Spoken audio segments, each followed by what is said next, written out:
અમારો હક, અમારો અધિકાર, અમને યોગ્ય વળતર આપ્યા વિના અમારી જમીન પર કામ કરાવી રહ્યા છે.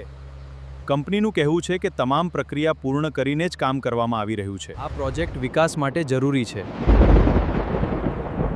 અમારી જમીન અમારો અધિકાર છે. અમે લડત ચાલુ રાખીશું. જમીન મારી છે, પૂછ્યા વગર એક પગલું પણ નહીં. બસ હવે સહન નથી કરવાનું. અમને પૂરું વળતર તો મળતું નથી. પૈસા બધાય ખાઈ જાય છે આ લોકો. તો પછી અમે વિરોધ ના કરીએ? એક વાત નક્કી છે, ટાવર અહીં ઊભા થવા દેવના નથી. જેને જે કરવું હોય તે કરી લે. કાયદો બતાવો છો? કાયદો અમને પણ સમજાય છે. સાચા હક માટે હવે આખું ગામ ઊભું રહેશે.